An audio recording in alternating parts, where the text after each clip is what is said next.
All right, so 2002 Dodge. This one, it's hard to see down there. So that's the exhaust valve for, how am I oriented here? Cylinder 2. So it looks like the valve spring retainers, these things for that valve, gave out. And the valve dropped, piston probably hit the valve, bent it, pushed it up, broke the casing there, or the housing for the valve stem. So we're doing the head. Okay. So I'm going to start by draining the oil, draining the coolant, and then removing all of this. Intake manifold, front cover. This is an overhead valve, overhead cam, sorry, obviously. So front cover is coming off, everything's coming off. So right now I'm just draining the coolant and the oil. So I'll show you, I'm just under here. I got this shroud here. I'll pry these off, get this off, and then all I'm doing is draining the oil and the coolant to start.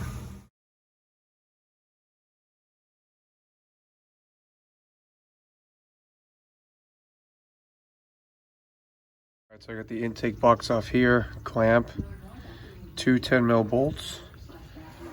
I loosened the AC after it was drained out, obviously. And then to get this top shroud off, you got a 10mm bolt right here, under here, on both sides. And then the shroud will pull off. Coolant's draining. The serpentine belt. And I'm pulling this one, this bolt, and this bolt. These two are 14s, that's a 13 to pull the alternator. And then the same for the compressor. Leaving the connectors, putting it to the side. All right, water pump's out. I was fighting the fan blade a little bit, this nut, so I just pulled the water pump. You do have some shorts and longs, so just be sure to mark them. Let me show you here quick. So this was the, let me orient this, sorry. So this was the top. This bolt right here is on top. So you got two longs, a short, a long, and then everything else. There's only 3 longs, and that one's the top one. So you got one to the left of the top one, and then 2 to the right is the other long one. That's all. All right, so power steering pump. All you got to do is 3 bolts, 1, 2, and then 1 underneath. And you can get them with a 13mm through the pulley. So I'm gonna take those off. This will fall out. Disconnect the hoses. All right, took the tension off. Could have done that earlier. That's one 13mm bolt. That exposes these front cover bolts here. And then I loosen those 3. I'm gonna pull the crank pulley now. So you do need the, I have a GM Chrysler Dodge crank pulley puller kit. So we'll see how that works. So I'll go get the, get that big crank nut off, crank bolt off first, and then pull this pulley, and then get the remaining bolts on the bottom to pull the entire front cover. I did know this. I guess I overlooked it. You do need an impact to get that crank bolt off. So the radiator has to come out. At this point, it's almost out. All I did was the lower shroud that was left. There was a 10mm bolt here and here. That's out. The electric fan, one 10mm bolt here, 2 over here. Now this will lift out. Okay. It's got the electrical connector at the bottom. And then after that, there was a 10mm bolt here and a 10mm bolt here. And all this does is pull forward and lift out. And that's going to give you a lot of clearance here for an impact. Let me get that out of the way and show you. Last thing is, we got these steering line, cooler line here. These 2 AC lines, they're best to just pull from here and here. After the AC is drained, obviously. And then that last AC line up goes up here. So those 2, top bottom, these 2 top bottom. Right, so for the crank pulley, I had this kit. Doesn't work great for this here. So I just used the bolt that came with the kit, and I made my own puller, stuck it in here like this. Still use these rods through through the center like that, and it came right out. Had to make an extension as well. So get the right kit or have this shit laying around, I guess. So that's the pulley. That was the pulley, and now I'm gonna finish getting these front cover bolts, and the front cover is gonna fall. So the way we did it there, I got the front cover off like that. Upper radiator hose still attached, and the heater core line still attached. All right, so I just connected these three, went to the throttle body, and then looks like the intake.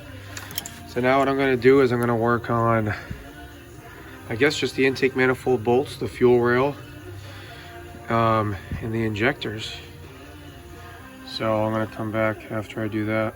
Just connect all the injectors, all the coils, and then this sensor here, water temperature sensor looks like, and pull the harness back that way. And then take the intake. Just to note, I got the harness off. It does go under this and this. This line goes from the oil fill, right?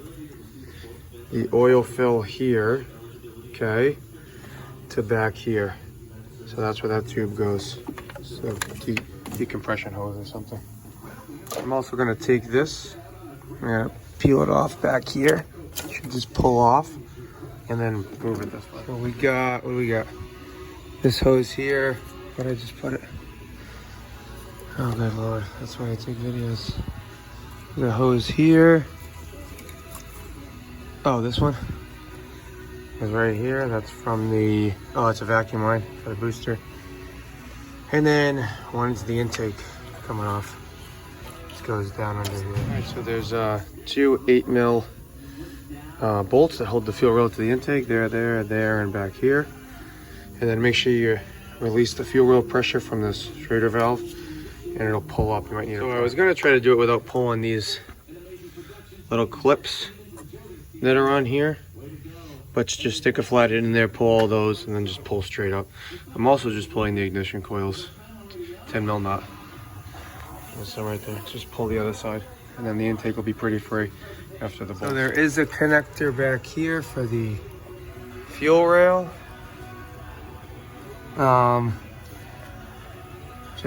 Just know that, and then you gotta pull this fuel line off. All right, so just disconnect the oil dipstick bracket here, and then the throttle from here, and then this from here. And then I pulled this bolt and 4 more on this side, and the same on this side. Right, so before this comes out, it's important that when the intake goes back in, you get this bracket connected first in the throttle, okay? And then you want to lay this tube back over, connect it over here, okay? And then do the fuel rail and all the connectors. A little messy. So what I did was I took the camshaft off, and I made the timing mark there and there to match up the new one. So when everything's in and the tensioner is in, it's tight. The tensioner is in and it's tight. That's where it should line up. And then there's a 15mm head bolts. I took those out. There's two 10mm down here. Okay. Don't forget those. Hard to see here and here. And then I just took a pry bar here. Obviously, I disconnected those 2 bolts for the exhaust manifold. And we're pretty loose here. I'm gonna work it out the rest of the way. And it's just a 13mm bolt there for the upper chain guide. That's gonna come out for the head to pull. So here's the head out on the bench. Right now I'm gonna work on transferring all this stuff over the oil fill, the exhaust manifold, injectors, all these fittings, the cam guides. I think I got new ones. But with it out here, you can see it's definitely what happened. Either the valve seat failed, which actually that either failed first and caused the damage, or like I said, the valve retaining nut there failed, dropped it, and then bent the valve, and causing that seat to come out of place. So, but that's obviously not supposed to be like that. So yeah, I got the bolts out. Got the old cam, not using that. Here's the new one. It comes with everything. Cam's already in it. Looks like I do need the cam tooth there, so I'll mark that. Actually, I could have kept the chain on here. Another big deal. I got it marked, so make sure you mark it. That nut's gonna come off and then installed on the new one.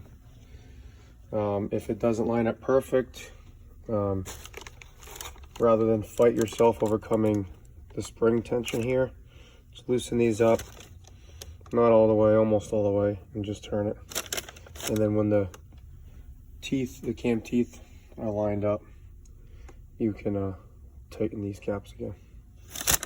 Okay, so I'm going to work on getting all this stuff transferred over, and then we're just putting it back on. The way it came off, just be careful, don't forget.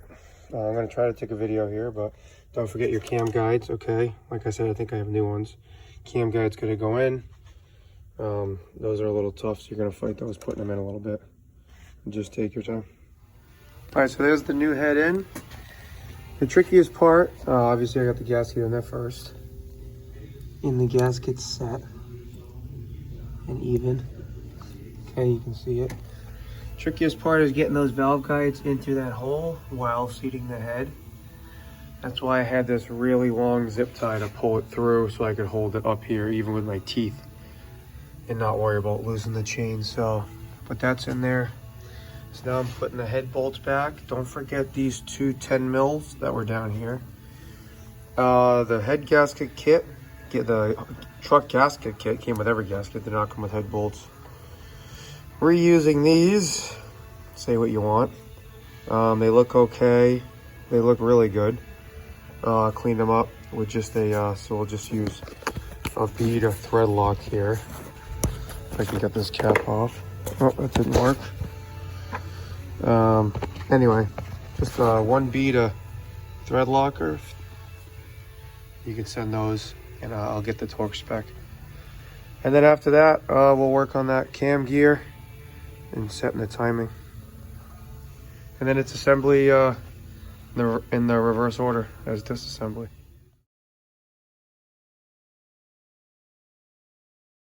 So obviously kind of jumped ahead here. Got the head in. The intake with the new gaskets. I buttoned up all this, just the reverse order. That's why I jumped ahead. Everything's just reverse. Did all the stuff up top. The injectors, the important thing with the injectors is making sure the O-rings are on top of each injector, and then just put some oil on there so they can seat easy in the rail. I just put the important thing is new gaskets and everything. Intake had new gaskets, obviously new valve cover, new gasket, new front cover gasket, new front seal, like put the front main seal, put the crankshaft, pulley crank dampener on there already, power steering. So new gasket for the water pump.